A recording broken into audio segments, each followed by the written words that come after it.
A loud noise awakened neighbors in a quiet Florida neighborhood in the middle of the night.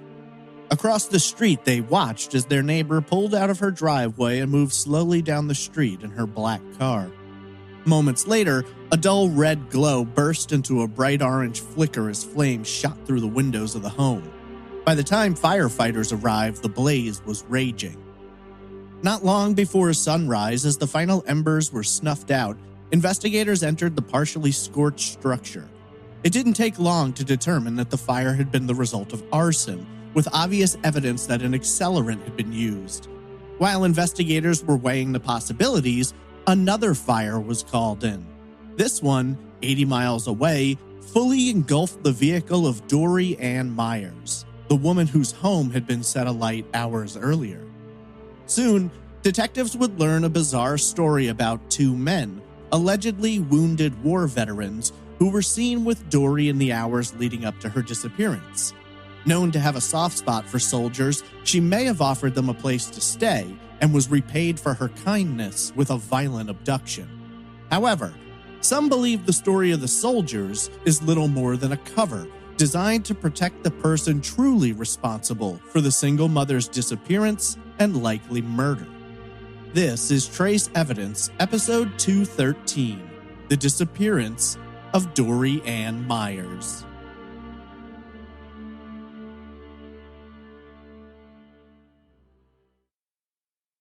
Welcome to Trace Evidence. I'm your host, Stephen Pacheco. Today we examine the circumstances surrounding the mysterious 2006 disappearance of 43-year-old Dori Ann Myers. Before getting into the case, just a few quick notes about the show. Trace Evidence is a weekly true crime podcast focused on unsolved murders and disappearances.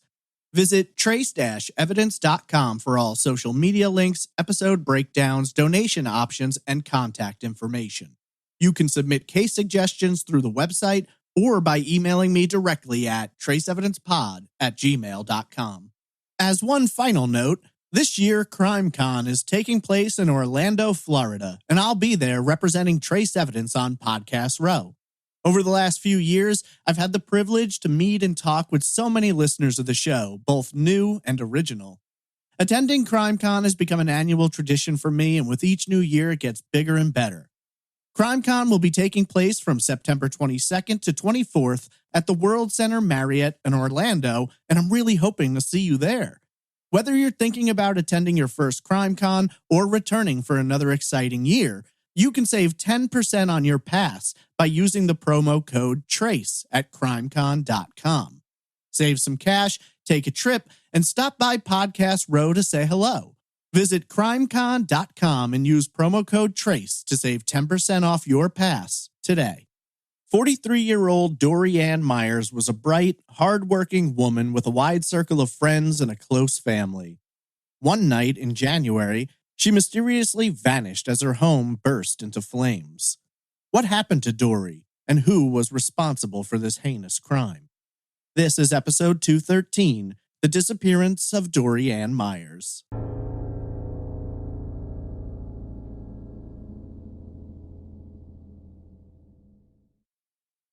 "4 hours before the sun spilled its golden light up over the horizon, a dim glow began flaring to life in a quiet little neighborhood in eastern Florida.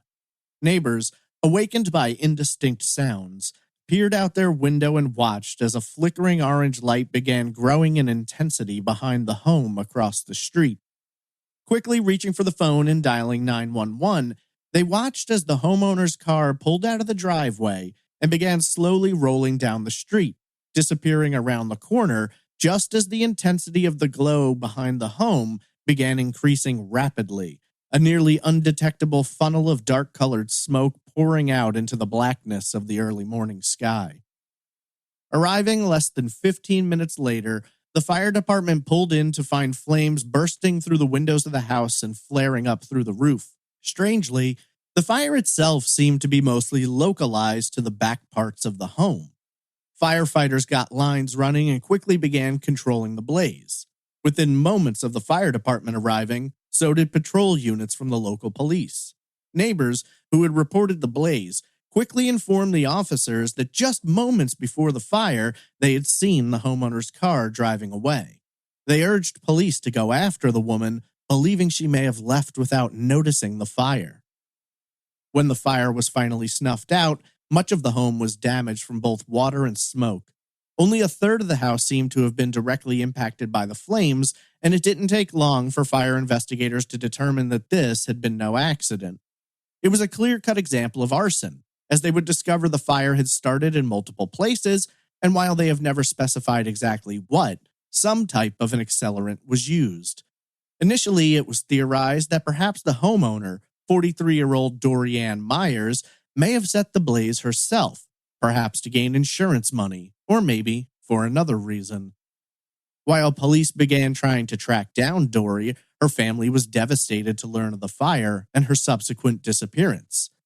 While police were working from an angle in which they believed Dori may have been involved in the crime, her family were absolutely opposed to that possibility. That point would become somewhat moot, however, when just before sunrise, a fire department nearly 100 miles away received a call about a car fire. Dori's vehicle was found engulfed in flames, abandoned in the middle of nowhere by a rural boat launch near Lake Okeechobee. What had begun as a call about a house fire had, within hours, transformed into an arson investigation and the desperate search for a woman who may have been abducted by the person or persons who had set her home ablaze, killing her beloved pets and destroying everything she'd spent a lifetime accumulating. Dori Ann Curry was born on Monday, September 3rd, 1962 in Cuyahoga County, Ohio, to parents Dale and Esther. Dori would be the baby of the family, coming along after the birth of her brother, Dale Jr., and her sister, Donna Jean. Friends and family have described Dori as being a smart, caring, and fun-loving person who was never afraid of a challenge and always maintained a fiercely independent mindset. Though born in her father's native Ohio, Dori was raised in Florida and would go on to spend the vast majority of her life living on the sunny peninsula. She would go on to attend Vero Beach High School, performing well academically and developing a wide circle of friends.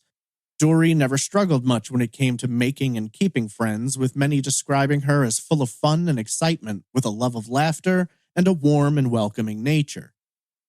Set to graduate in 1980, that year would bring more than just a diploma into Dori's life, as her first and only child, Jessie, was born in March. Dori had met and fallen in love with Ricky King, a man 6 years her senior who, at the time, was working at Piper Aircraft, where Dori's father had worked for many years. According to everyone who knew Dori during this time, the relationship between the two was a happy one, and Dori was very open about the fact that she viewed Ricky as her soulmate, the one true love of her life. Tragically, their time together would be cut short in December of 1982 when Ricky and a close friend passed away from carbon monoxide poisoning due to a leak in their apartment building.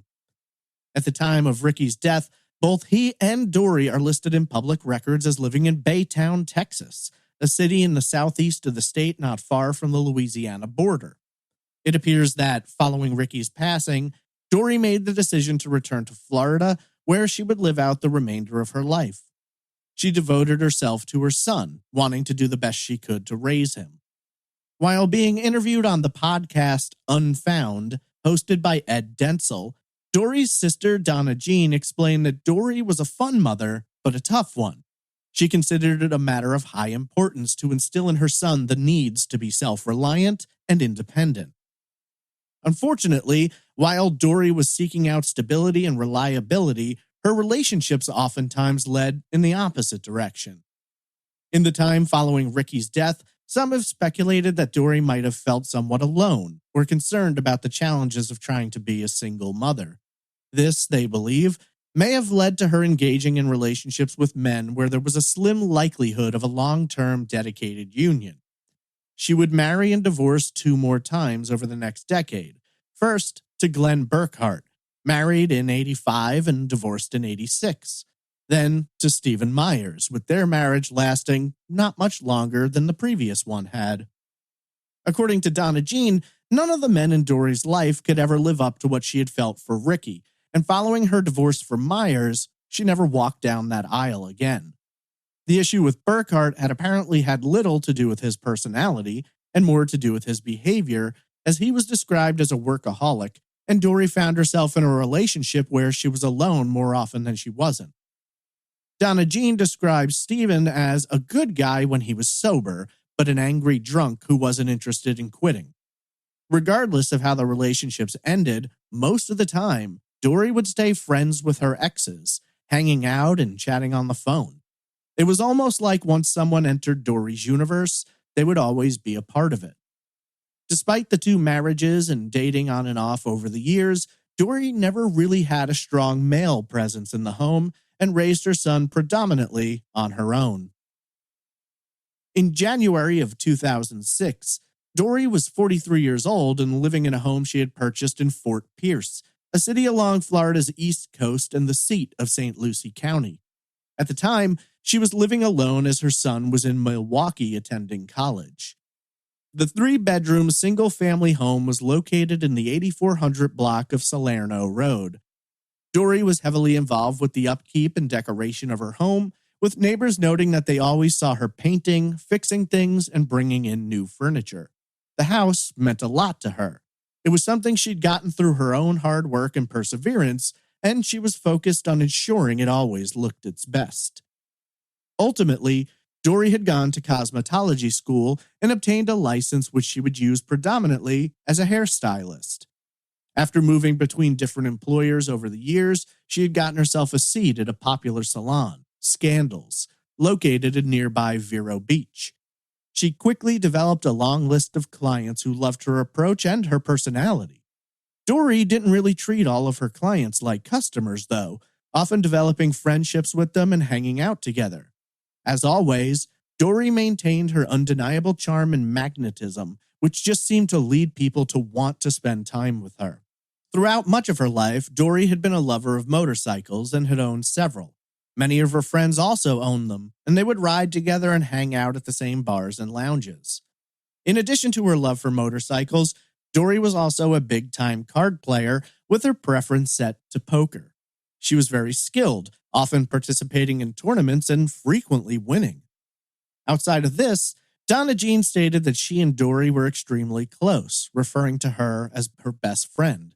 She explained that she and Dori spent a lot of time together shopping and visiting yard sales. The sisters had a dual love for puzzles and often would work on them together.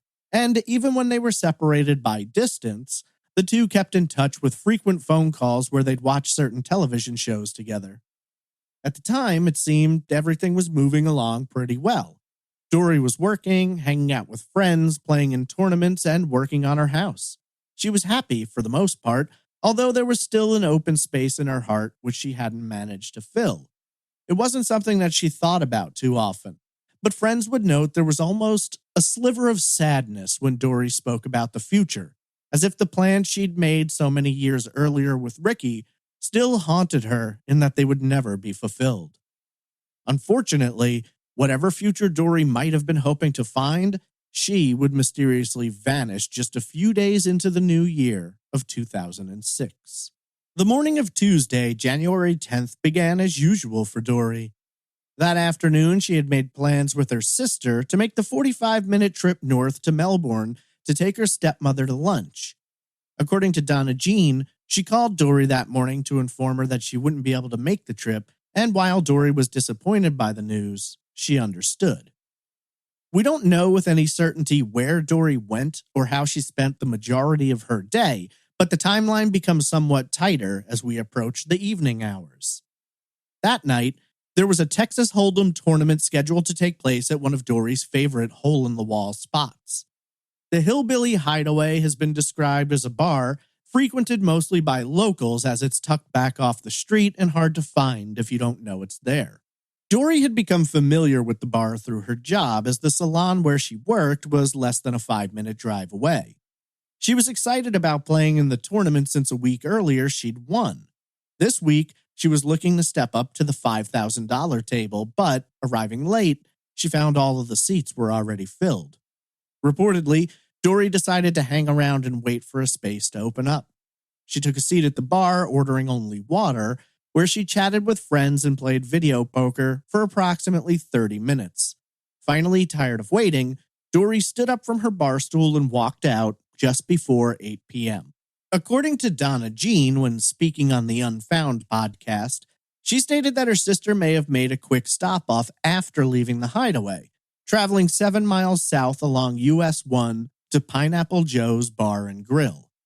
Dori knew the spot well, and according to her sister, it was one of her favorite places to hang around. We don't know very much about Dori's time there. However, Donna Jean noted that employees later told her that, much like at the Hillbilly Hideaway, Dori had been there and was drinking only water. Dori's final stop that night would take her another 6 miles south to the St. Lucie Inn, located just 10 miles southeast of her Salerno Road home at 2102 North Old Dixie Highway. While not much information is known about why Dori may have gone to the inn that night, her sister thinks it's somewhat out of the usual for her. We do know, however, that she was seen there. No one seems to know for certain what time Dori left that night and whether or not she was alone. Either way, her vehicle was spotted approaching her home not a long time later, and it's believed that Dori arrived home between 9 and 10 p.m. Whatever happened over the course of the next 5 hours has been at the core of this disturbing mystery for 17 long and painful years.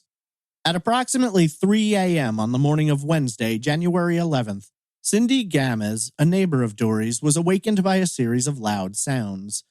Along with her husband, Cindy climbed out of bed and looked out the window towards the house across the street. The two watched as Dori's car, a black 1998 Toyota Corolla, slowly rolled out of the driveway and turned, heading out of the neighborhood. As the vehicle disappeared from sight, their gaze was drawn back to Dori's home, where they could see a dim orange glow emanating from the backside of the house. Moments later, the light intensified and it became quite obvious that the house was on fire. Grabbing the phone, Cindy dialed 911, and within minutes, both the police and fire department were en route.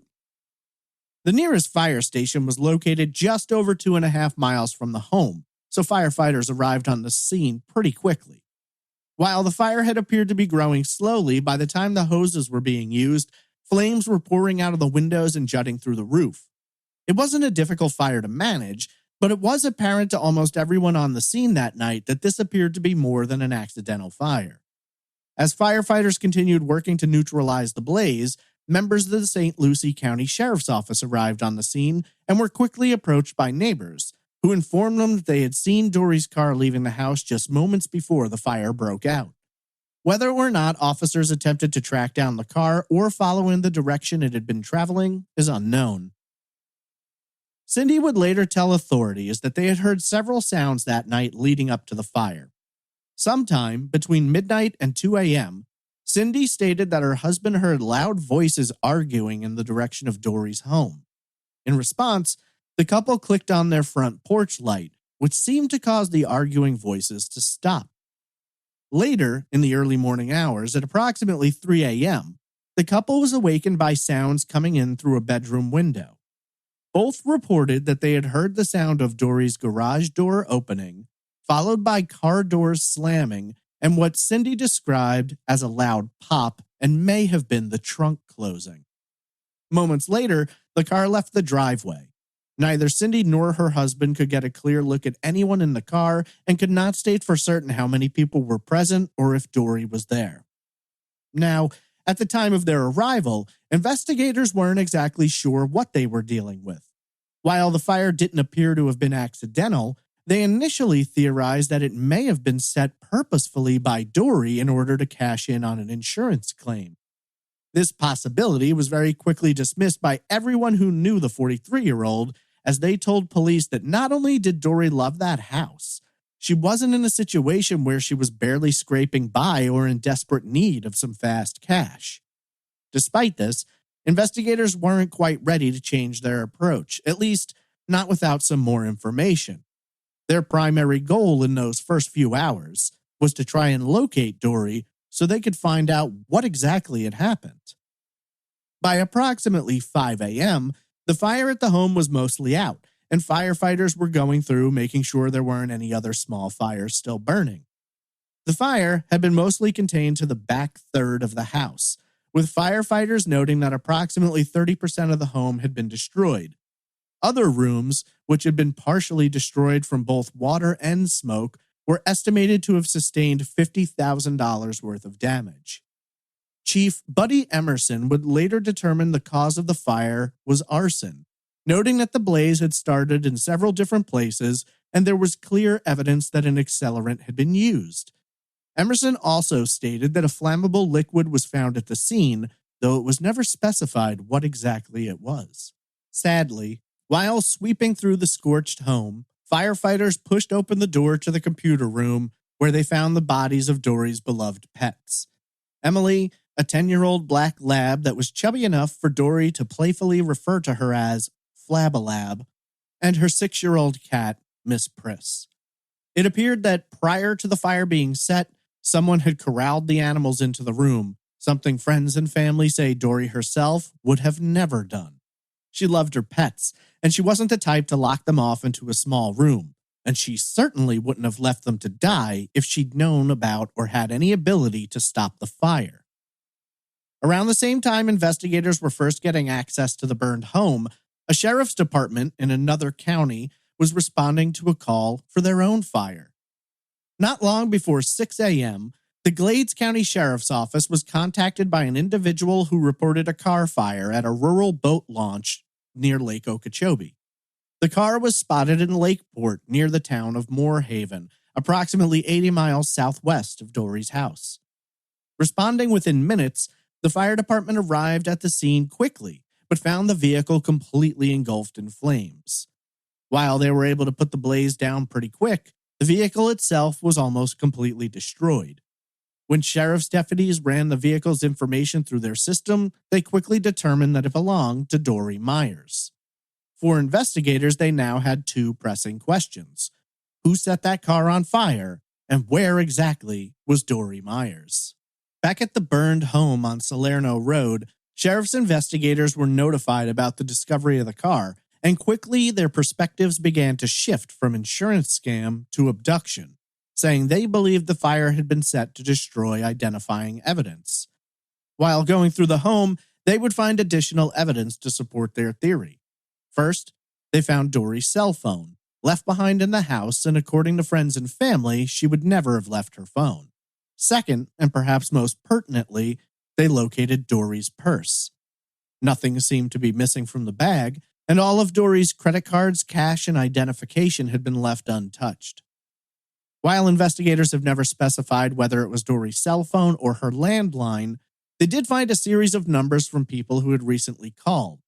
They decided to start calling the numbers, wondering if perhaps someone might have some information or may have spoken to Dori in the hours leading up to the fire. The first number they called belonged to Joe Jones, Dori's former live-in boyfriend. While the couple had split up some months earlier, they remained in touch, as was Dori's normal routine.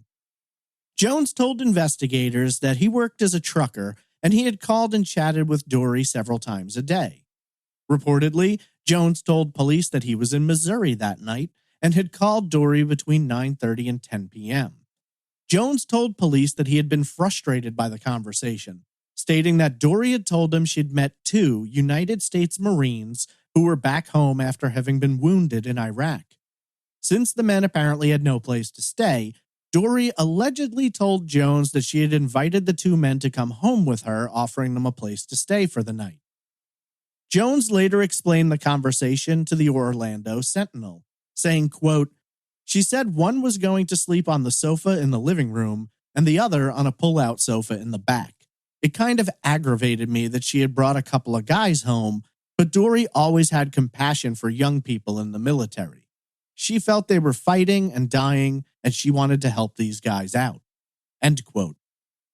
Some of this information was confirmed at the scene itself, with investigators finding blankets and pillows set up on the couch in the living room as though someone were preparing to sleep there, as well as a pull-out bed which had been made up in the back game room. Now, investigators found themselves in a difficult position. If Jones' story was true, and Dori did invite these two men back to her home, any number of things could have happened. They could have truly been military veterans, but perhaps saw Dori as an easy target. There was also, of course, the possibility that they had lied to her about their service as a way to disarm her. According to friends and family, Dori had a special place in her heart for veterans, and this affinity and desire to help may have led to her inviting these two monsters into her home. Investigators were desperate to track down Dori, and now they were also looking for two so-called Marines about whom they knew almost nothing. They didn't even have physical descriptions. Seeking assistance from the public, St. Lucie County Sheriff Ken Mascara spoke to the media, explaining in part, quote, "We're extremely concerned about Miss Myers' well-being, and we are using every means possible to uncover any clues to find Miss Myers. We are calling on the assistance of anyone who may have come into contact with Miss Myers or had seen her vehicle between St. Lucie County and Glades County." End quote. Strangely, it wasn't the St. Lucie County Sheriff's Office that informed Dori's family about the two fires and her subsequent disappearance. Instead, according to Donna Jean, after speaking with the police, Joe Jones notified her father, who in turn contacted her. Receiving the news that Dori was missing devastated the family, who immediately knew something terrible had to have happened.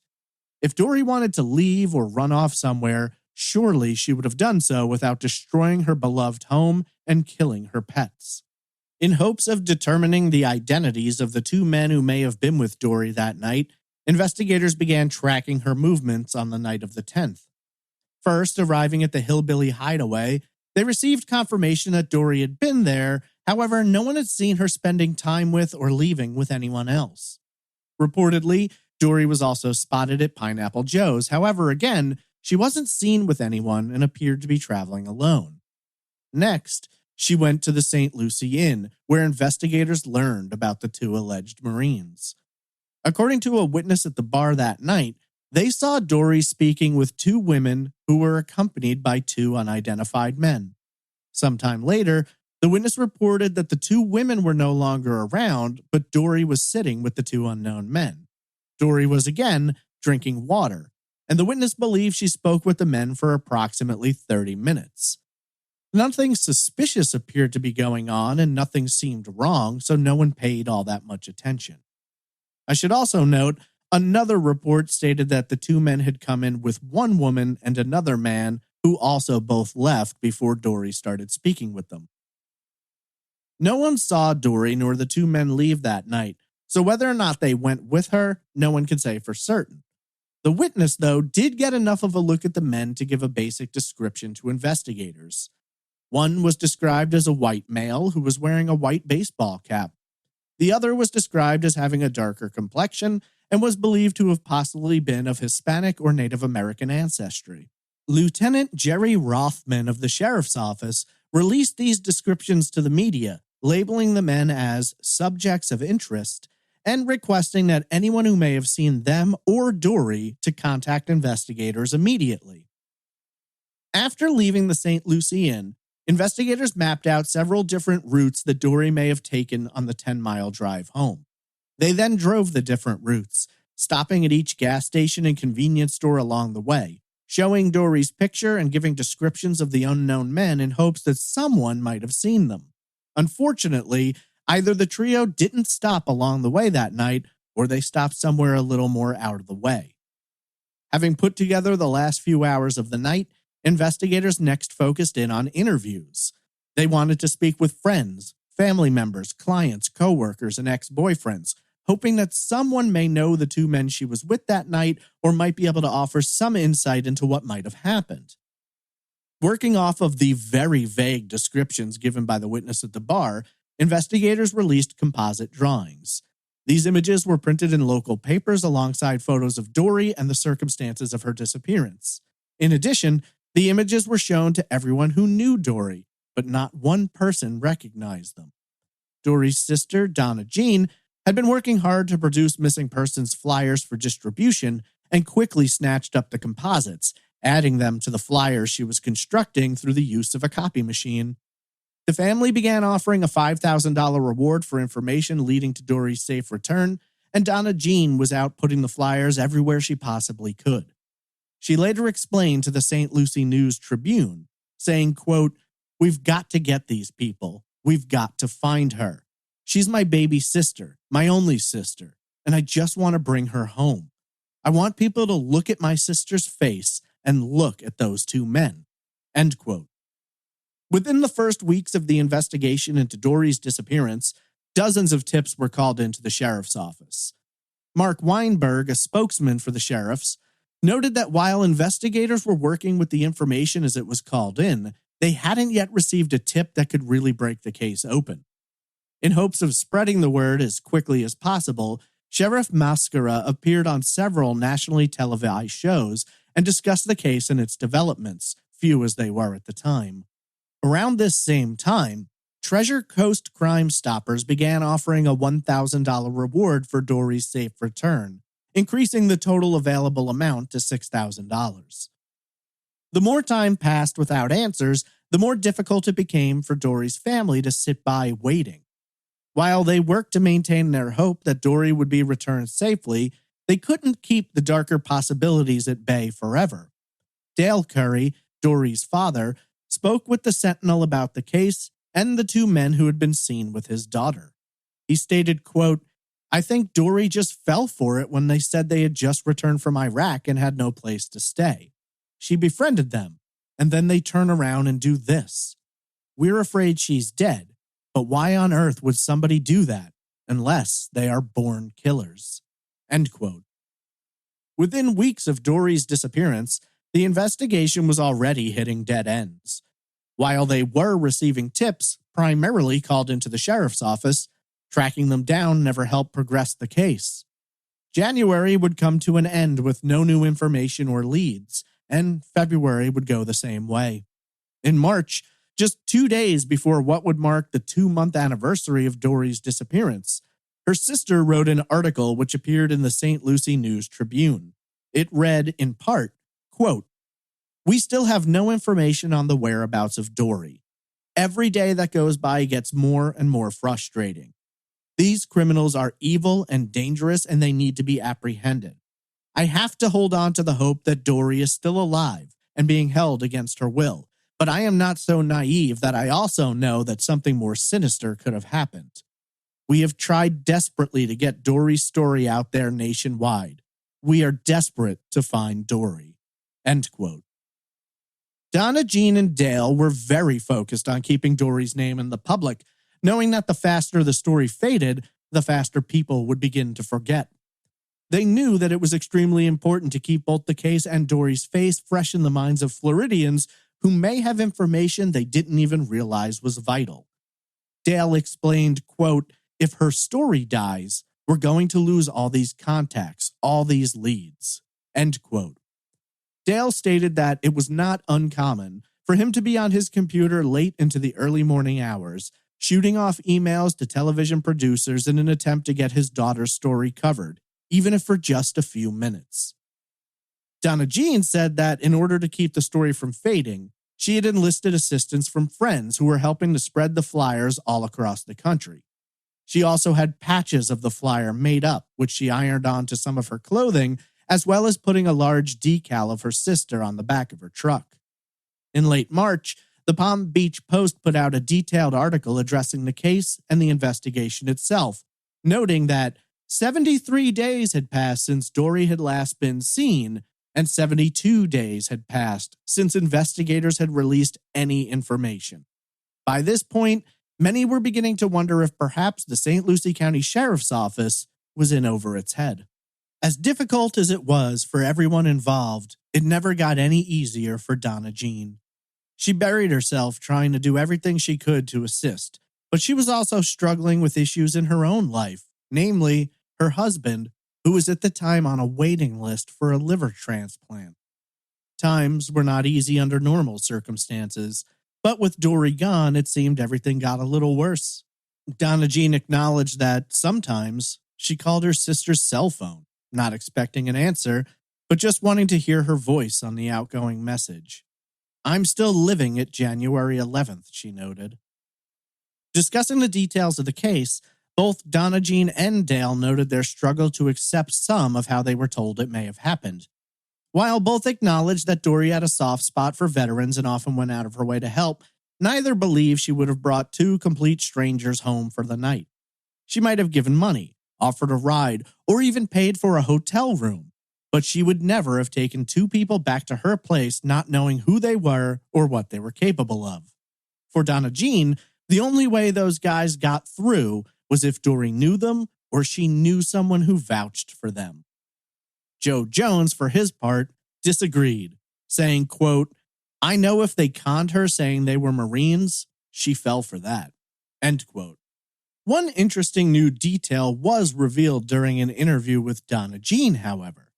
She claimed that her father was told by investigators that they had received a tip that Dori had been seen in a vehicle with two men on a Seminole tribe reservation just a few miles from Lake Okeechobee, slightly north from where the car was recovered. A man on the reservation was reportedly questioned about Dori, though who this man is and how official the questioning was, no one seems to know.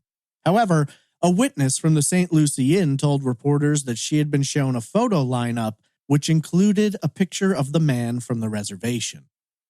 Asked about this, Chief Deputy Gary Wilson stated that they had been doing a lot of photo lineups with witnesses as well as people who had known Dori.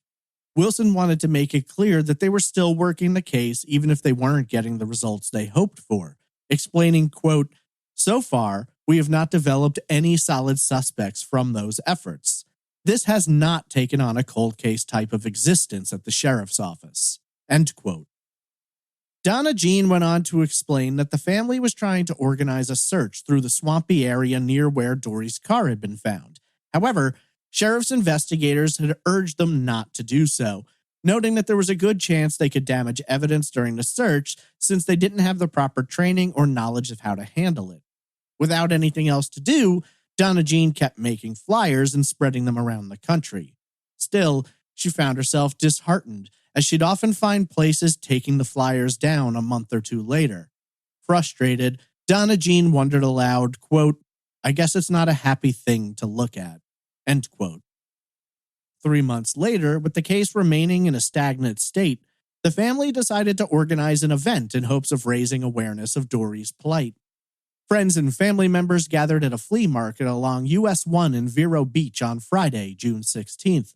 There, they held up photos of Dori, enlarged versions of her missing persons flyer, and the composites of the two unknown men. Asked why they were there, Dale replied, quote, "We're not passing up any opportunities to keep Dori's name circulating out there. Hopefully, this will stir up some leads." End quote.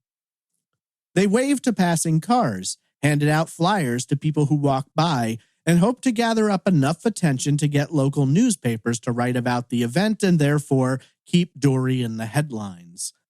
Many believed that someone in the area had more information than they were sharing, and Donna Jean hoped that the more people had to see Dori, the harder it would be to ignore the voice of their conscience.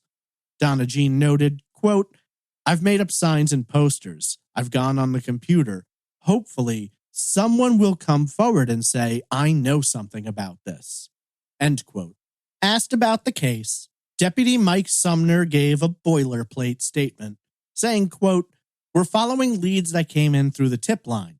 Sometimes it's just a matter of the clock ticking its time.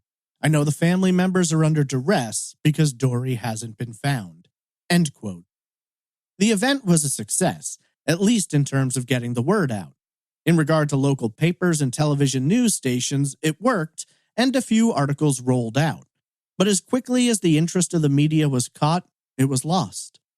The lack of developments and inability on the part of investigators to share any new information resulted in articles regurgitating the same information over and over, to a point where many papers felt that there was nothing new to print, and until there was no reason to keep retelling the same story. 2006 would come to an end with no new leads, developments, or solid information. For the most part, the known facts of Dori's case remained unchanged throughout the year. While investigators had released what they knew the day after the fire, they had never included any new information since then.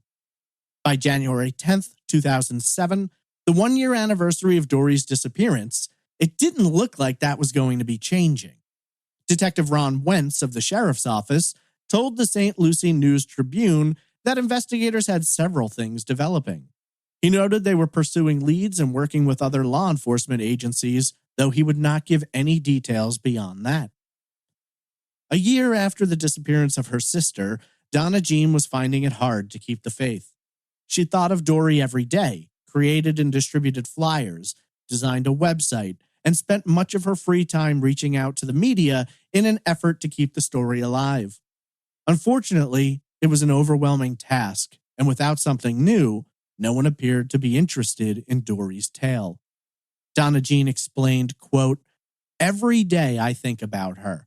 I really don't know any more today than I did a year ago. It seems that every time you take 2 steps forward, you take 10 steps back. I guess there are just too many missing people for them to choose from, but I'm not going to give up. Somebody knows something. I know that something horrible happened, but I still have to have a corner of my heart that says one day she's going to walk through the door." End quote. In late January, Dori's family made the difficult and emotional choice to have her legally declared dead. Her home, which had been sitting still, burned and wrecked from the fire, needed to be repaired. While insured, Dori was the policyholder, and so those funds could not be accessed to pay for the work, and neighbors had been calling in to report the home as an eyesore. Dale explained, quote, "To us, it's a legal issue, not a moral issue. Legally, it had to be done. Morally, I'm not giving up hope that someday, somehow, Dori will come home. I wouldn't be much of a father if I didn't think that." End quote. Dori's son, Jesse King, was the sole beneficiary of her estate, and following the declaration, he could now get the house fixed.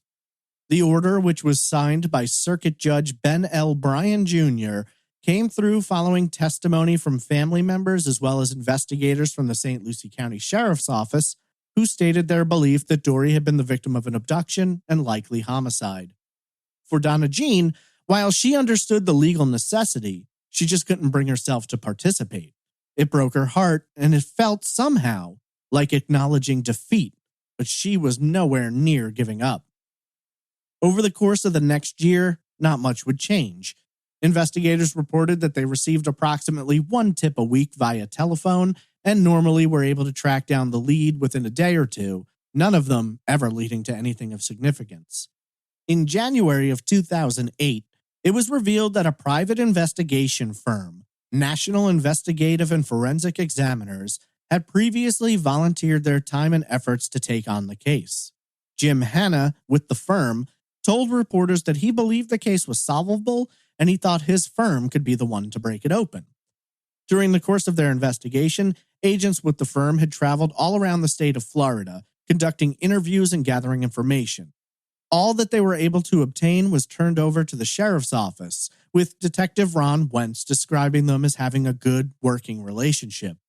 Asked why the case didn't seem to draw in as much attention as it once did, Detective Wentz replied, quote, "It's very tough to keep the public interested because it's in their face for 1 or 2 months, and then it's gone." End quote. Donna Jean expressed her pain and frustration, describing her daily fight to keep Dori's name alive. She stated, quote, "I'm trying to keep Dori's story out there. I figured that if I keep her picture and name out there, at some point somebody's going to say, 'Oh my God, I saw her.' I want to keep Dori fresh in people's minds. Every day she's fresh in my mind. She's not a distant memory to me. It's very hard to talk about. There's no closure. It's kind of hard to grieve her loss when I don't know for a fact that she's gone." End quote. What information the firm managed to obtain, we don't know. The continuing silence from law enforcement began moving minds in different directions. While some believed they were onto something and were keeping it quiet so as not to blow the lead, others figured they were completely lost and were in no position to make any advancements in the case.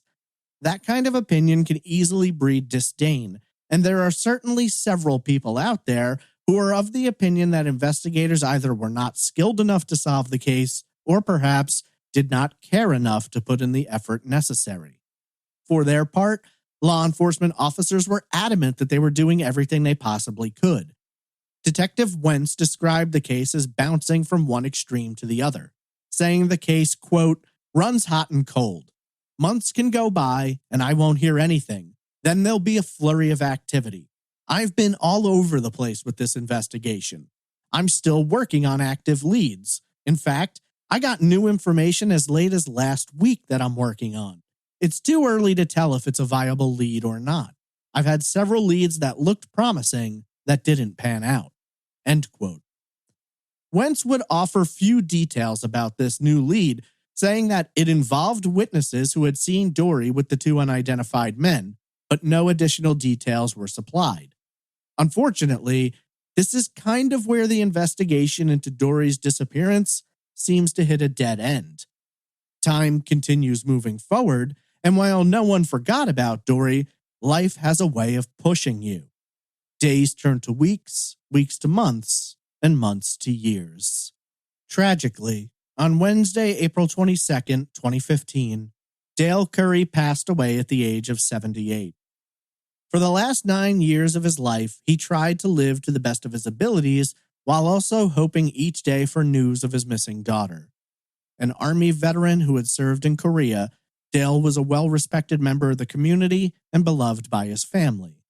He had hoped to find the truth of Dori's disappearance before his time in this world came to an end, but unfortunately, the calendar came to its conclusion too soon. Donna Jean, devastated by the loss of her father, now took on the full responsibility of being Dori's primary advocate. 1 year later, January 10th of 2016 marked 1 full decade since Dori had last been seen. For Donna Jean, it was a grim anniversary, but one she hoped would bring renewed energy to the case and possibly a slew of new articles to refresh the minds of the community. In the meantime, she had been doing her own work to keep the story going. She created a website, a Facebook page, and began distributing Justice for Dori bracelets at the annual Community United Effort Center for Missing Persons conference. Shortly after Dori's disappearance, Donna Jean had gotten in touch with a nonprofit organization and eventually became a Florida outreach coordinator. In hopes of helping others through the pain and grief she had experienced, Donna Jean created missing persons flyers, conference posters, and booklets for the families with missing loved ones.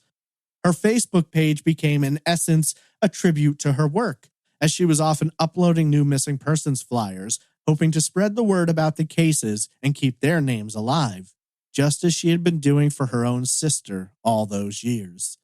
She explained, quote, "It's healing to talk to other families that are new to this. You can give them comfort because you've already been there. People want you to forget about it. Until I find out what happened to her, I can't let it go." End quote. In terms of the investigation, by this point, Detective Ron Wentz was the lead investigator and also the only member of law enforcement who had been on the case since day one. Detective Wentz stated that in the first few months of the investigation, they had searched in 4 separate Florida counties for Dori and evidence connected to her disappearance. Wentz stated that the case was still alive, with their focus in both St. Lucie and Glades counties. However, they hadn't received any solid tips or promising leads in a long time. Detective Wentz put it fairly bluntly, saying, quote, "We are looking for any evidence related to her disappearance, logically, including her body." End quote. Donna Jean admitted that she found some comfort in knowing that Wentz was still working the case. She explained, quote, "I appreciate that he will not give up on the case. That gives me hope. So much time has gone by, and the circumstances are horrible. I just want to know what happened. They're still out there. That's a scary thought." End quote. In May of 2019, Donna Jean sat down to do an interview on Ed Densel's podcast Unfound. This was a long and comprehensive interview which I highly recommend you listen to. While Donna Jean had a lot to say, I'm only going to focus in on a few details which stood out to me as particularly curious. Firstly, Donna Jean stated that when the family was going through the house after the fire, they found several things which really grabbed their attention. They noted broken beer bottles spread throughout the kitchen, and while they knew the efforts of firefighters would have overturned much of the house, the bottles were different. Apparently, Dori was the type to keep things neat in her home, and if she had people over drinking, bottles were thrown in the trash before new ones were taken. Yet here it seemed like empty bottles had been left scattered throughout the kitchen, which was very unlike Dori. In addition, the family found an ashtray overflowing with cigarette butts. Again, Dori was very neat and would empty ashtrays frequently. She hated the sight of cigarettes falling every which way and making a mess. Another note here is that the family specifically stated that some of the cigarettes in the ashtrays were not Dori's brand. Beyond that, an empty beer bottle was found in the freezer of a brand that Dori didn't drink. Gathering up the bottles and the cigarettes, Dori's son Jesse turned these items over to investigators. Whether or not they were ever tested for DNA or analyzed in any other way has never been addressed. Donna Jean went on to note that her sister had taken a trip out of the country a month or so prior to her disappearance. Dori had apparently traveled to Belize with a friend, Jimmy Lee, and was excited upon her return. She'd taken a lot of photos during the trip but hadn't yet gotten around to putting them in an album. The reason this stood out for Donna Jean was because they found those photos spread out on a counter in Dori's guest bathroom. While there's no way of knowing if this was of any significance, Donna Jean couldn't help but find that extremely odd, wondering who looks at pictures in the bathroom. Donna Jean would go on to explain that certain areas of the home appeared to have sustained more fire damage than others. While the couch in the living room was left in good shape, the television across the room was partially melted. A wall-mounted CD player had bent from the heat and slid down the wall, lying in a twisted heap on the floor. A bottle of vodka was located next to the television, which the family found odd. Dori would make mixed drinks, but she never walked around drinking straight from the bottle, and she wouldn't have stood for other people doing that in her house had she the ability to do anything about it. Was it possible that the vodka was one of the accelerants? Maybe.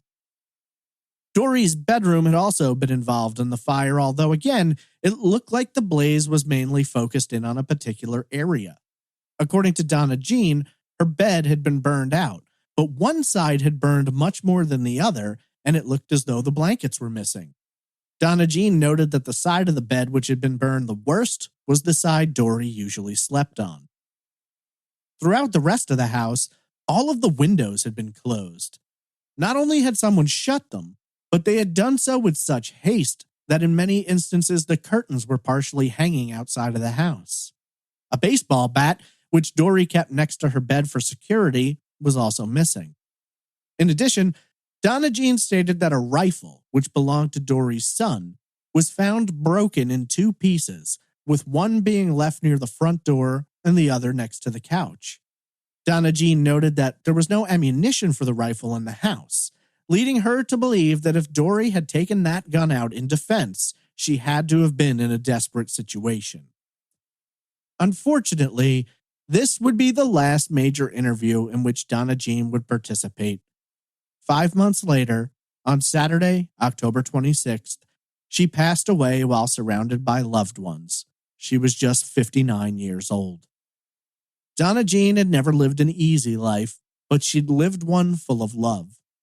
Sadly, the last 10 years of that life were overwhelmed by the disappearance of her sister and subsequent family tragedies, but she had never allowed that to deter her. She chose a path, marched forward, and did everything she could to find the truth of what became of her sister and those who were responsible.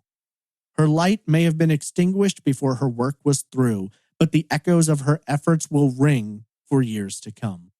When last seen, Dori Ann Myers is described as being a white female with brown hair and eyes, standing between 5'2" and 5'3", and weighing between 110 and 115 pounds.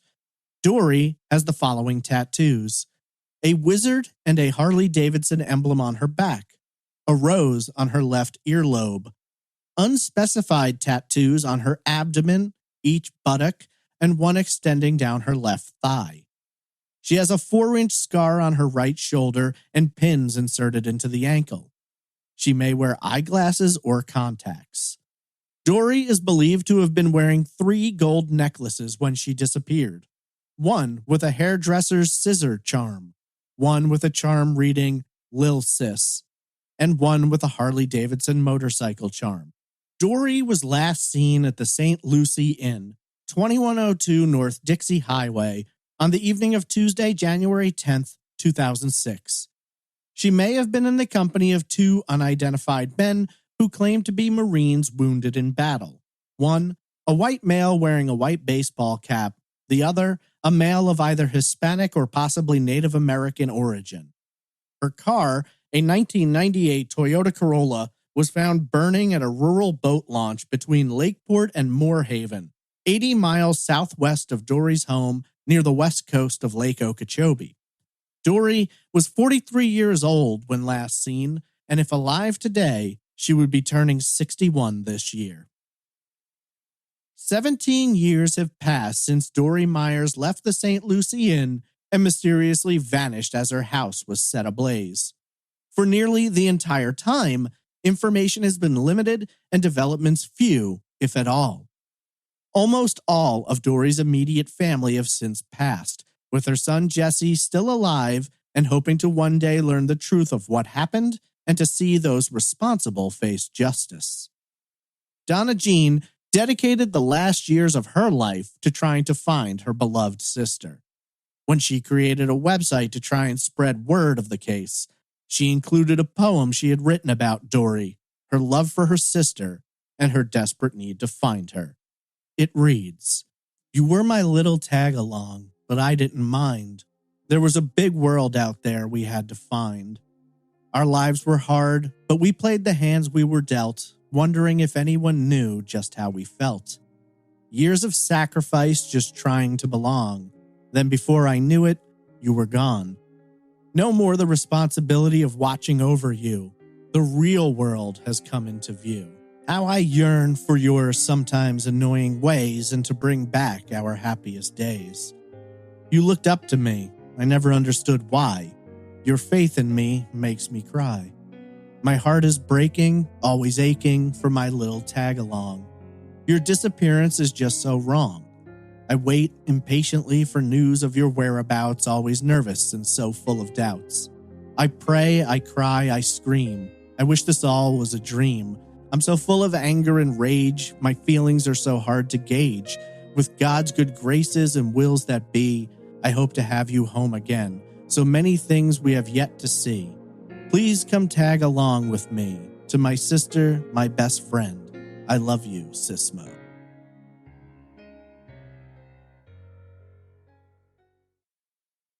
On a quiet Tuesday night, 43-year-old Dori Ann Myers went out to join a poker tournament.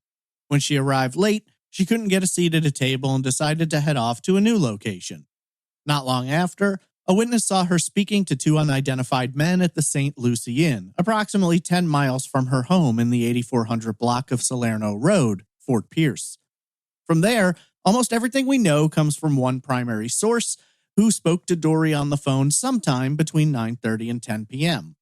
Reportedly, Dori had encountered 2 men who stated that they were United States Marines who had been injured in Iraq previously.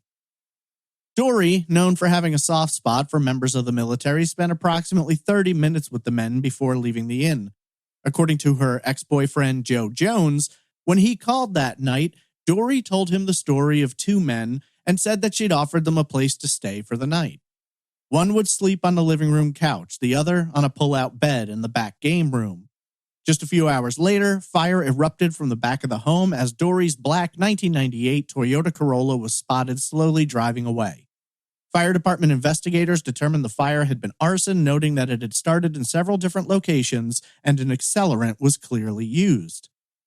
Just 3 hours after the fire was reported, a fire department 80 miles south in Glades County responded to a car fire out near a rural boat launch between Moorhaven and Lakeport, not far from the western bank of Lake Okeechobee. It was Dori's Toyota, and by the time the flames were extinguished, almost all of the car had been completely destroyed, leaving no additional clues for investigators.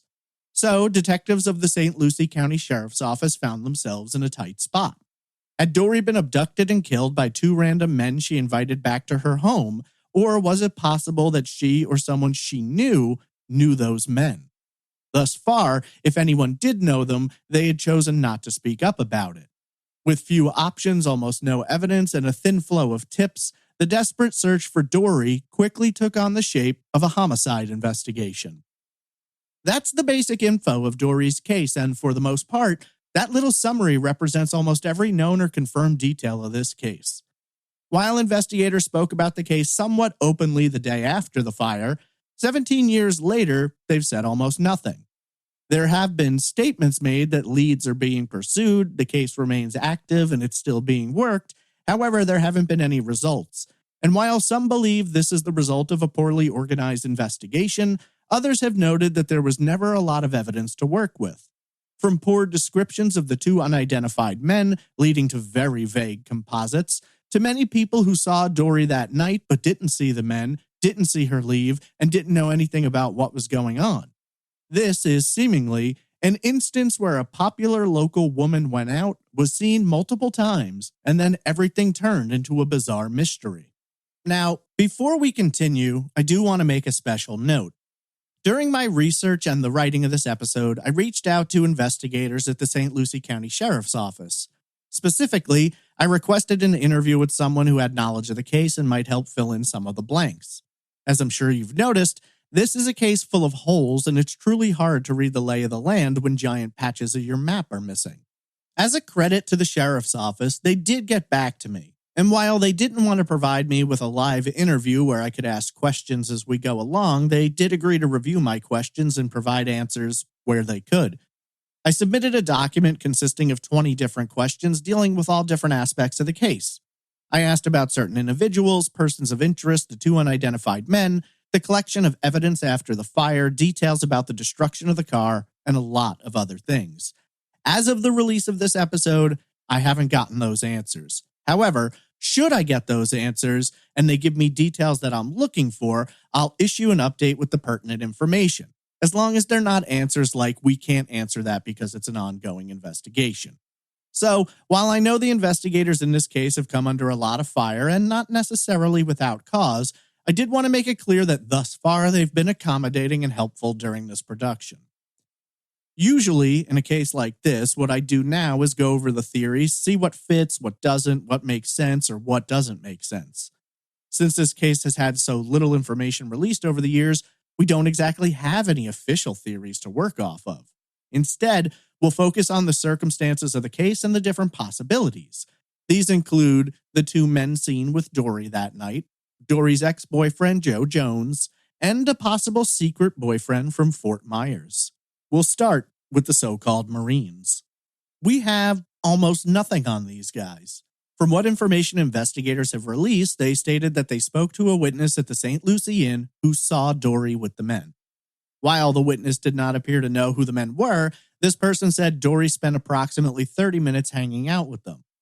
While one report says the men came in originally with two women, another report says that they actually came in with a woman and a man who left before Dori got involved. All the witness at the inn was able to give investigators in terms of a description was that one man was white and wore a white baseball cap and the other appeared Hispanic or Native American. That's really not a lot to work with. I wish we had more details like, what were they wearing? Physically, how were they built? Were they wearing their dog tags? Did they have any identifying tattoos? It seems very odd that all we got were vague descriptions of their faces and nothing more. You can remember this guy was wearing a white hat, but not what color his shirt was. How tall were these guys? Even if you can't give a number, how about in proportion to Dori herself? Were they fit? Did they look like two guys who may have actually been Marines, or were they in poor shape? They were telling people that they'd been wounded in Iraq. Did either of them have any visible scars or injuries? All of these would be really great answers to have, but sadly, we've got none of them. I know that in the passing of a moment, you may not remember something about someone, but they were there for 30 minutes, so this wasn't just a fleeting glance. So, now we are led to believe that these two guys who either are former Marines injured in combat, or maybe just former Marines who lied about injuries, or even still, two guys who were never in the military but used the wounded warrior story to pick up women. I mean, honestly, that's not an original tale. and plenty of men have been caught up in scams of stolen valor, but I digress. Everyone who knew Dori, except Joe Jones, finds it hard to believe she would have taken these guys in. She had respect for the military, she wanted to help out when she could, but bringing two grown men home that you don't know in any way doesn't sound like being charitable. It sounds outright dangerous and ill-advised. So, is it possible Dori could have known one or both of the men? Certainly. That isn't to say that she was on a first-name basis with them, but maybe she'd seen them around. Friends told reporters that it wasn't uncommon to see Dori hanging around town, chatting with a homeless veteran. She also seemed to be interested in Vietnam veterans, as several people said she was often chatting with locals who had been in the war.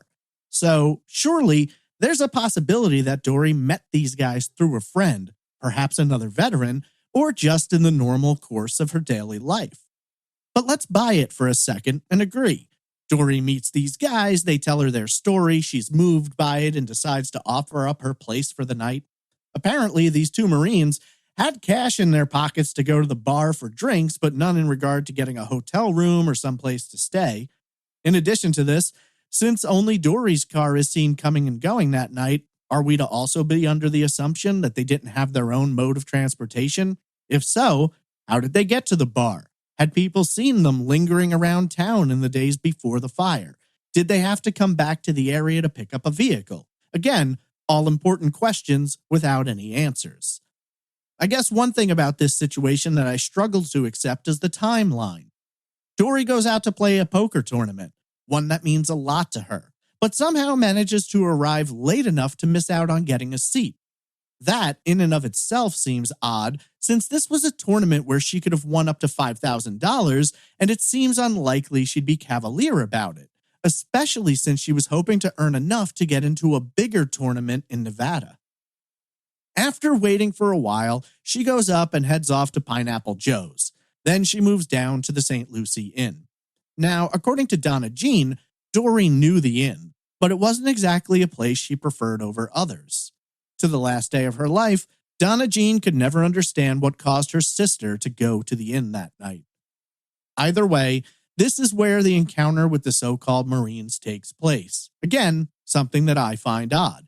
If Joe Jones is accurate, and if police verified this through phone records, Dori's back at her house with the two Marines between 9:30 and 10 p.m. Maybe it's just me, but that seems really early. Reportedly, she talked with the two men for around 30 minutes before leaving the bar. Would anyone consider 30 minutes enough time to get to know someone well enough to let them stay over at your place for the night? Dori had compassion, but she wasn't a fool. She had street smarts. She knew the dangers of the world. It's difficult to accept the given circumstances. Why not spend more time at the bar to get to know them better, to see if there's anything to worry about? Why just take off and head home before 10 p.m.? The only reasons I can think of are the men really didn't have much cash, so at least back at her place she had food and drinks, or she knew them or knew someone who did. I mean, let's face it, we can't even rule out the possibility that the entire reason she went to the inn that night was to meet these fellas, perhaps at the urging of someone she knew. After Dori leaves the inn, we don't know much else. They arrive at her house sometime between 9:30 and 10. Dori makes up the beds for them. Cigarettes are smoked and drinks are flowing. Approximately 2 to 4 hours after arriving between midnight and 2 a.m., neighbors report hearing sounds of an argument, loud voices coming from the direction of Dori's home. Dori, who could sometimes party a little too loudly, had previously spoken to her closest neighbors. She asked them that if she was ever causing a disturbance, to just let her know and she'd calm it down. She didn't want people to pick up the phone calling the police, who would then respond to a noise disturbance. Apparently, when the neighbors heard the noises that night, instead of calling the police, they just flipped on their porch light. The voices stopped, and that was the last of it. Around 3 a.m., neighbors were awakened when they heard sounds they later described as the garage door opening, car door slamming, and possibly a trunk closing. They looked outside and saw the car leaving from across the street as the house slowly caught fire. No one saw the driver, no one saw Dori, no one knows where that car went. When firefighters put the blaze out, they find clear signs of arson.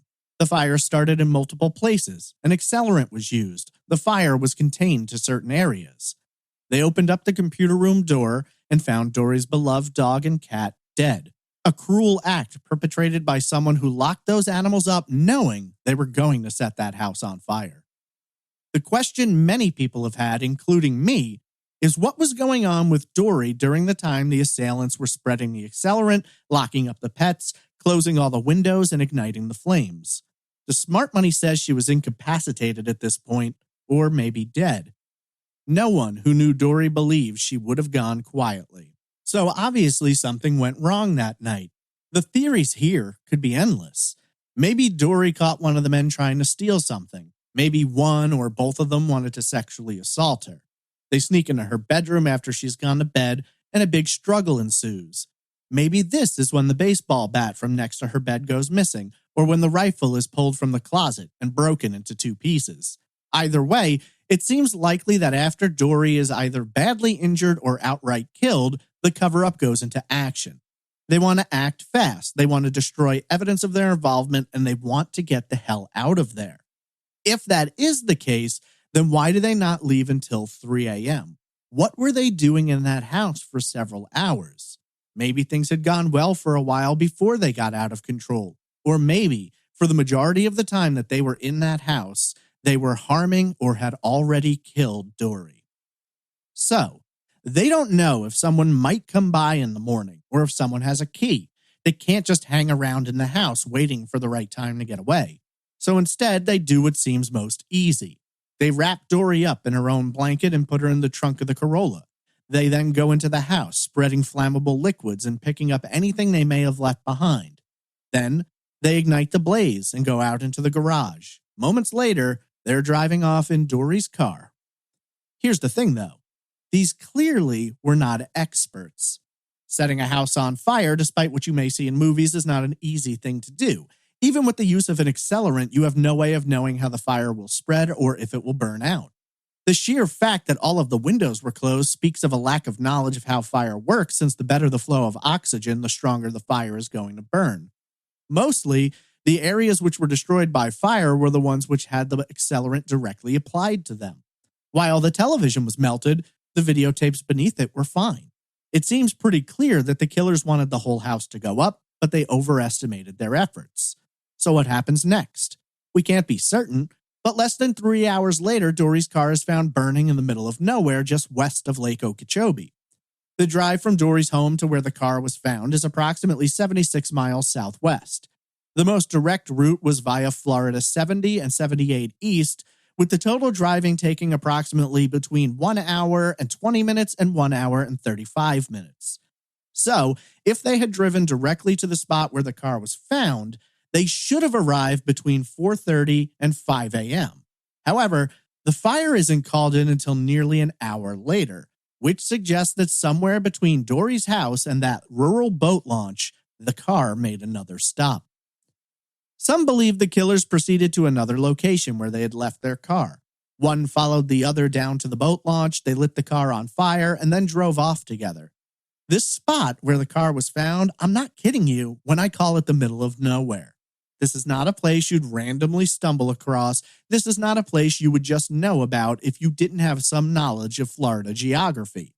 This makes many people believe that if these 2 so-called Marines were involved, at least one of them is likely from Florida or has spent a lot of time there. But here's another interesting detail.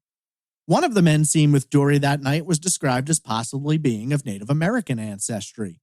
Curiously enough, the distance from the spot where Dori's car was found to the Seminole Reservation was less than 3 miles. We know that investigators went there after receiving a tip. They spoke with a man who they believed matched one of the composites, but apparently no other witnesses were able to select him from a lineup. Whether or not he was involved, we simply don't know, and no additional information has been released about him. Regardless, I think it's hard to ignore the possible connection there. I also know that when it comes to reservations, local investigators don't have much jurisdiction, if any. The facts seem clear. For these guys to have gotten away, there had to have been another car or a third person involved. Maybe someone who gave them a place to stay while the heat died down. Maybe someone who didn't even know they were involved in a crime but knew them and figured they were just visiting. Either way, you're not walking away from that fire and going unnoticed, especially since the fire department responded as quickly as they did. Twice, in the same night, these guys set a fire that was called into 911 before it even reached its peak. Where they went from there, we simply don't know. Now, for some folks, the whole story about these alleged Marines sounds a little too far-fetched to believe. People have pointed out that while witnesses saw Dori with two identified men that night, no one knows for certain that they were Marines. No one saw Dori or the men leave, and so no one knows if they left together. For some, there is just as much likelihood that Dori took those two men home from the bar as there is that she may have seen two men hitching or holding up signs asking for money or help, injured veteran, etc., and just picked them up right there. Of course, you have to work with the composites. They're what you've got. But that doesn't necessarily mean all other options should be ignored. Let's take a moment to examine what we know for certain. Dori is seen at the bar with two men. Dori's house burns down. Dori goes missing. Dori's car is found 3 hours later, 80 miles away, also on fire. Those are the basic facts. The story about the Marines, about Dori offering them a place to stay, and everything else comes from her ex-boyfriend, Joe Jones. Jones stated that he spoke with her on the phone that night between 9:30 and 10, at which time she informs him that she'd brought the two guys home and made up beds for them. Joe, admitting that this annoyed him, says he tried to ask some questions and advised against this, but Dori rushed him off the phone. Taking a moment to pause here, I just have to ask, if you had just brought two men home to spend the night, even if it weren't sexual in nature, is that what you would tell your ex-boyfriend who calls you almost daily? It seems to me that given Dori had dated Jones for years, she may not have offered that information up so as not to inflict jealousy or a conflict. On the other hand, as some have theorized, maybe that was the entire point. Jones and Dori had been broken up for at least a month by this point. He'd moved out, and maybe Dori was a little tired of his calls, which some have described as checking in on her versus chatting. Now, there's a couple of things about Joe Jones which may or may not be important, but certainly appear to be relevant. The problem is, I can't verify them. The information comes directly from statements Donna Jean made on the Unfound podcast, and while I have no reason to question her words, I didn't feel right inserting them into the evidence section of this episode without independent verification.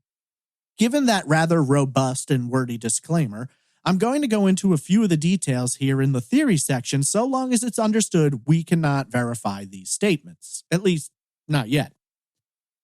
Donna Jean said she couldn't be certain when Dori and Jones had gotten together, but they had been together for somewhere between 5 and 10 years. Donna Jean stated that while she liked Jones and said he was a good guy who was often helping Dori out with one project or another, at the same time, she noted that while he was good, he could be a real mean drunk. Donna Jean said that her sister didn't speak too openly about her relationships, but did tell her that Jones had struck her at one point in time. While Donna Jean doesn't know exactly when or why the relationship ended, she didn't think it was over anything major, speculating that Dori had simply grown tired of the way things were and she wanted a change. The house on Salerno belonged to Dori, but Jones had moved in and lived with her during their relationship. Reportedly, when they met, Jones had been living with his father just a few blocks over, which had made things easy. By December of 2005, however, the relationship had ended and Dori was back to living alone. According to Donna Jean, her parents had planned to take Dori and Jones on a cruise that holiday season and had gone through with all of the preparations. Even though Jones and Dori were split, they were still friends and he'd already been cleared, so she brought him along on the cruise anyway. Now, on the night of the fire and Dori's disappearance, Jones says he spoke with her between 9:30 and 10 p.m. At the time, he was working as a truck driver and stated that he was in Missouri. At the conclusion of his call with Dori, he told her that he'd see her that weekend, as he would be making the drive back home. Well, that should be fairly easy to check, I'd imagine you're thinking. As it turns out, not so much. While investigators have never commented on it, Donna Jean made it clear that she'd never seen anything to confirm that Jones was outside of Florida that night. Several digs into his background showed documented ownership of a company entitled Joseph Jones Hauling. If indeed he worked for himself, then there may not be another method by which to confirm his whereabouts that night. Suffice it to say, Donna Jean expressed a lot of suspicion when it came to Jones. While she couldn't say with any certainty whether he was involved, she did believe that he wasn't being upfront with investigators and didn't appear to be heavily affected by Dori's disappearance. Donna Jean stated that within 24 to 48 hours of the fire, she stopped by Dori's house just to feel near her. When she walked in, she found Jones already inside. Donna Jean says he grabbed a small statue, one which Dori had given him as a gift, and a series of tapes from beneath the television and took them. She didn't know how long he'd been in the house and whether or not he'd taken anything else. If accurate, many people find this to be a highly suspicious detail. Digging around at the crime scene within 2 days, Donna Jean couldn't help but wonder if he was looking for something specific. Now, we veer into somewhat more of a sketchy area, but I think it's worth noting. Donna Jean said that she had been told by both law enforcement officers and Jones himself that he had been asked to take a polygraph on 2 separate occasions. According to Donna Jean, Jones failed the first one, but passed the second. She claimed that when she asked Jones about this, he told her that his father had advised him to take a Valium before that second test, and when he did that, he passed. Now, this is a highly controversial statement because I could not get confirmation from any source, including law enforcement, that they ever polygraphed anyone in this case. To be fair, I was not told no. I was simply told that that was an area of the investigation they could not discuss. Strangely, Donna Jean makes a statement that I think displays a certain level of cognitive dissonance, which is to be understood given the extreme stress and grief she experienced. On the one hand, she notes, Jones didn't seem all that broken up about Dori's loss. At the same time, she says she believed that Jones was not over Dori, and in her opinion, he'd still have been with her if that was an option. While I can look at that as a conflicting description coming from Donna Jean, it could also be a mildly accurate representation of someone who's in the complexities of post-relationship emotions, both loving and hating their ex. When it comes down to it, Joe Jones is kind of like those 2 Marines. We don't know enough to say he certainly couldn't have been involved, but we don't know enough to say that he had to have been either. You can speculate all day long about the possibilities, that the 2 Marines were people he knew and he used Dori's soft spot for military members to trick her, that the 2 Marines did exist, but Jones didn't know them, and that the arguing heard between midnight and 2 a.m. was actually Joe showing up at Dori's house, throwing them out, and then getting into a violent rage with Dori herself. There's also the chance that the Marines were completely made up, at least in terms of them being at her house. It wouldn't be hard to set up the couch and pull out the bed to make it look like they'd actually been there. At the same time, this all seems like a hell of a lot to go through, especially if we are to believe that this is a snap decision made in moments of jealousy and anger. I'm certainly not saying you should look in the opposite direction of Jones. Frankly, the most recent ex-boyfriend would usually rank high on someone's list of potential suspects. And while I think there's enough gaps there to elicit interest, I just don't see enough evidence to point a finger. Perhaps that's why this case remains in the state it is, because without something more, there's very little to be done. Finally, moving away from Jones, we have a potential boyfriend who is more of a mystery than a man at this point. According to Donna Jean, in the months leading up to her disappearance, Dori had begun seeing a guy who lived in the Fort Myers area. With the 2 living on opposite coasts with nearly 200 miles between them, the relationship was vastly more long distance than not. However, Donna Jean claimed that the 2 had been to each other's homes and that this mystery man may have even taken care of Dori's pets while she was on that cruise in December, just weeks before her disappearance. Obviously, without knowing more about this guy, it's pretty difficult to analyze his potential involvement. However, there is one detail which I think is interesting and worth noting. After the fire, after Dori's disappearance, when her name was in all the headlines, television shows were discussing her case, and family members were blanketing the country in missing persons flyers, this guy never came forward. He never contacted the family to share in their grief or offer his support. He never reached out to investigators as someone who knew Dori and may have had insights into what could have happened and her state of mind at the time. To me, there's really only a handful of possibilities here. Either this guy doesn't exist, or he does and may have been involved in the crime, or perhaps he's married and doesn't want to out himself as cheating on his wife. Someone's house has been torched, their pets killed, their car taken and burned, and they're still missing. You would think that would be enough to encourage someone to come forward, unless, of course, they have something to hide. As some people have pointed out, Lake Okeechobee is on the way to Fort Myers. The last angle I'm going to explore here is, for lack of a better term, niche. It's not something I've seen discussed publicly. It's not something I've seen investigators address. It's just something that I came across and thought could be interesting, but could also be nothing. According to Donna Jean, after returning from the cruise, Dori embarked on another trip in the latter half of December. She flew down to Belize in South America with a friend named Jimmy Lee. Donna Jean didn't go into great detail here, but did express that she thought something about that trip may have been off. All that she'd say was that while Dori was excited to tell her about the trip and to show her pictures, she got a weird vibe. She said that Dori had traveled through a lot of small airports and may have seen something she shouldn't. It may require some reading between the lines, but it very much gave me the suggestion of something connected to drugs or drug trafficking. Perhaps Dori saw something or someone she shouldn't have. The reason this story about Belize is as of any interest to me is because Belize has a high level of drug trafficking which occurs from the outright shipping of cocaine to precursor chemicals used in the production of certain drugs. While it may all be just a grand coincidence, Dori did face a charge in 1990 of possession of cocaine, as did her husband, Stephen Myers. According to a local report at the time, police officers pulled over their vehicle, at which time they found cocaine and drug paraphernalia. Now, does that mean Dori was involved in some kind of drug trafficking? Certainly not. But it does open the door to the possibility that Dori may have known people who were involved in the sale or procurement of cocaine. Many people have pointed out that Dori's traveling companion on this trip, Jimmy Lee, died approximately 6 months after she vanished in a motorcycle accident. Does that add up to something more than a juicy detail which may be completely unrelated? That's hard to say. I could keep pulling on this thread all day, but unfortunately, it's just never going to lead me anywhere without more information.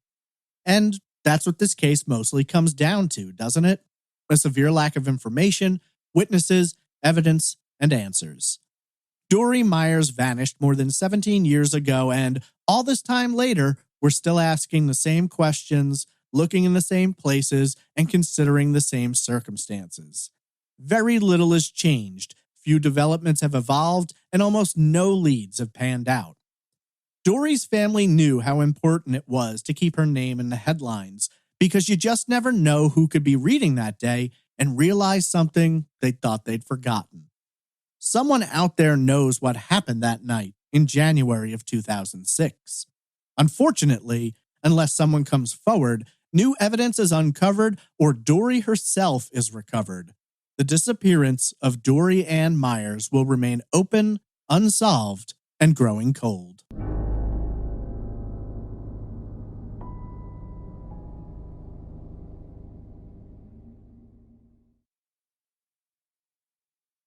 If you're looking for more information about the disappearance of Dori Ann Myers, there are many websites and forums discussing her case.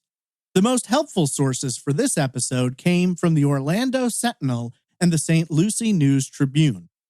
I also want to say that you should definitely check out Donna Jean's full interview on the Unfound podcast. The link is in the show notes. If you have any information about the disappearance of Dori Ann Myers, please contact the St. Lucie County Sheriff's Office at 772-462-3353. Her case numbers are 01 SMP 1206 and 1-06-000-0. 459. You can also call Treasure Coast Crime Stoppers at 1-800-273-8477 or submit tips on their website at tcwatch.org. What do you believe happened? Tweet me at TraceEvPod, email me at traceevidencepod@gmail.com, or comment in the Facebook group.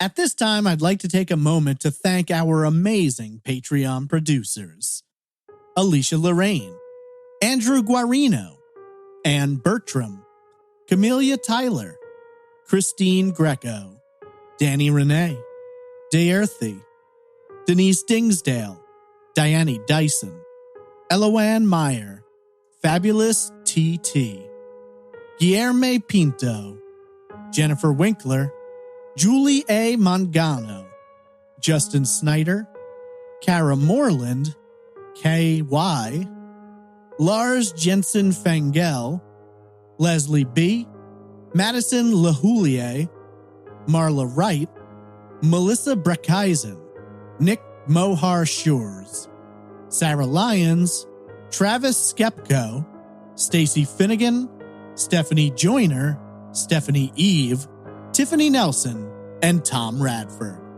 Without your amazing support, this show would not be possible, so thank you all so much for contributing to Trace Evidence. One quick reminder, if you're planning on attending CrimeCon this year in Orlando, Florida, use promo code TRACE at crimecon.com to save 10% off your pass. Once again, that's promo code TRACE at crimecon.com. If you're interested in learning more about this case or other cases featured on the show, please visit trace-evidence.com. There you can find case breakdowns, all social media links, merchandise shops, case descriptions, media, and options for donating, including PayPal and Patreon, should you wish to support the show. This concludes our look into the disappearance of Dori Ann Myers, at least for now. I'll be sure and drop an update should law enforcement supply me with more information. Once again, I want to thank you all for listening, and I hope you'll join me next week for another unsolved case on the next episode of Trace Evidence.